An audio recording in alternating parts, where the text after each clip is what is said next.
Behind every locked door is a story waiting to be uncovered. This is Hidden Killers with Tony Bruschi, featuring psychotherapist and author Shavaun Scott. So what do they do when someone's on suicide watch? I mean, obviously you wouldn't want them to have things that they could possibly harm themselves with, a bit more supervision, but what's been taken away from him? What is he living in right now with that extra level of security being put on top of him? Yeah. Anything that's, possible that they could harm themselves. And again, I think it differs from prison to prison, but sometimes it's, every 15 minutes, a guard observes, what are they up to? What are they doing? Everything is documented. Sometimes it's not that frequently.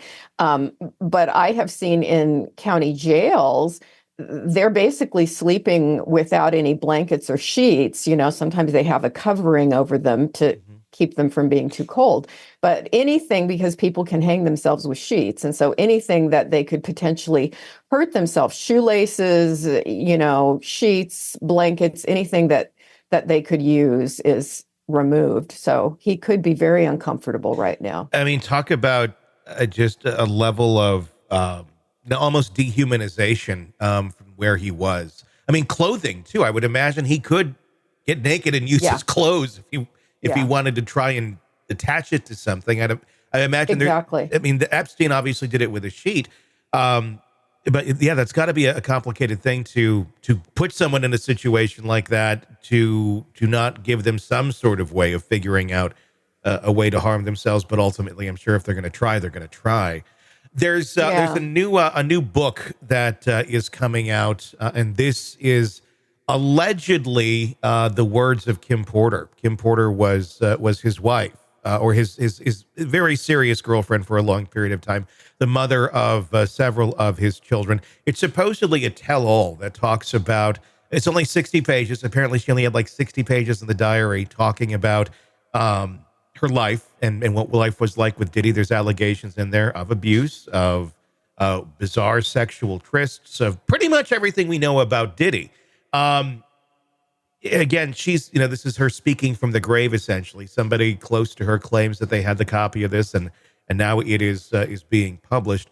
Are you at all surprised by this, that the woman that, he was supposedly very close to, this would have been before Cassie Ventura, basically has the same story? Yeah, not surprised at all. I think this is his way of moving through the world, is to abuse other people, and particularly women. And that's, I think, what makes him, I add the layer on him of sadism. This is a guy that really liked to inflict pain on other people and felt a sense of power from it. And that's horrifying. Yeah. He, in some of the arrest affidavits the other day, the charging documents, it talks about arson. It talks about physical violence against others. It doesn't go into any sort of detail. And I remember in the press conference, they also said that they couldn't comment on that part during the active investigation. But, it truly shows, right there, without exact detail, not afraid to go there, not afraid to harm people. Given that, she died in a rather bizarre circumstance. It was pneumonia. She was fairly young, fairly healthy otherwise. She was getting sick of him. She was ready to leave. Does that need to have another look taken at it? Because now that we know more context to this story, I'm wondering how much that was just glossed over at the time. Yeah.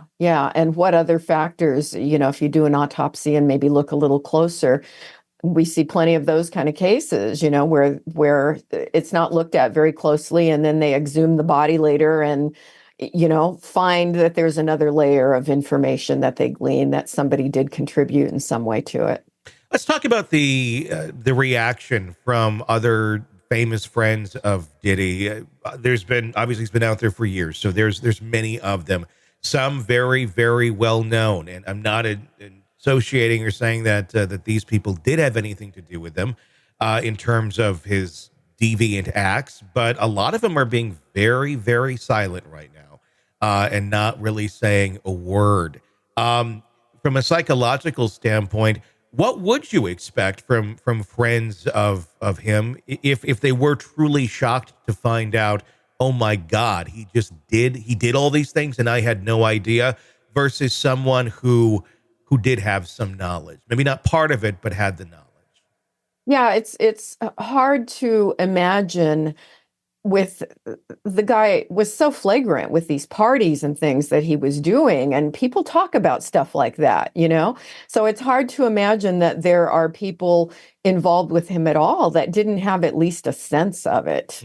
And at this point that makes them look very bad, particularly if they're not saying anything and trying to just sweep it under the rug. We see that a lot with famous people, but it doesn't look good for any of them. I mean, is there anything to be gleaned by the silence of them? I mean, could it just be they're in shock too, or they just don't want to get involved or have, because one person says something, there's going to be a ton of attention on who's ever saying whatever is saying, especially if it was an associate of his, and just saying something doesn't necessarily mean there's a connection.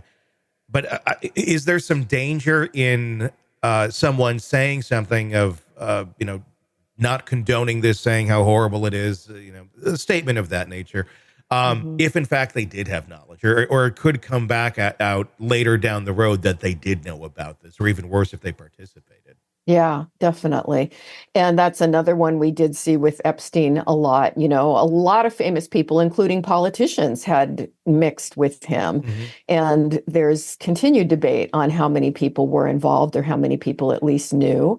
But I imagine if you were in that category, kind of a frozen silence, with not knowing how in the world do I handle this. It is maybe what we're seeing, that they're just sort of hoping that people don't pay any attention to them and that it goes away. It's going to be very interesting to see where that goes, who has been talked to with the grand jury, who is making deals right now, and where that all lands, because I would imagine there's a lot of people in that circle. Yep. It's an awful, awful thing, and it's too bad it went on this long. All right, true crime addicts, let's cut the crap. You're knee-deep in the gory details of your favorite podcast when suddenly a commercial hits like a bad meal. Seriously?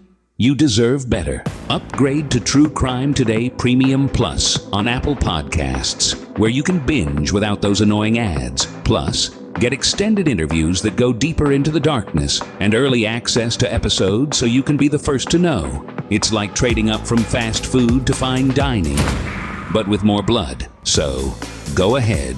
Search for True Crime Today Premium Plus on Apple Podcasts. Subscribe and feast on the good stuff.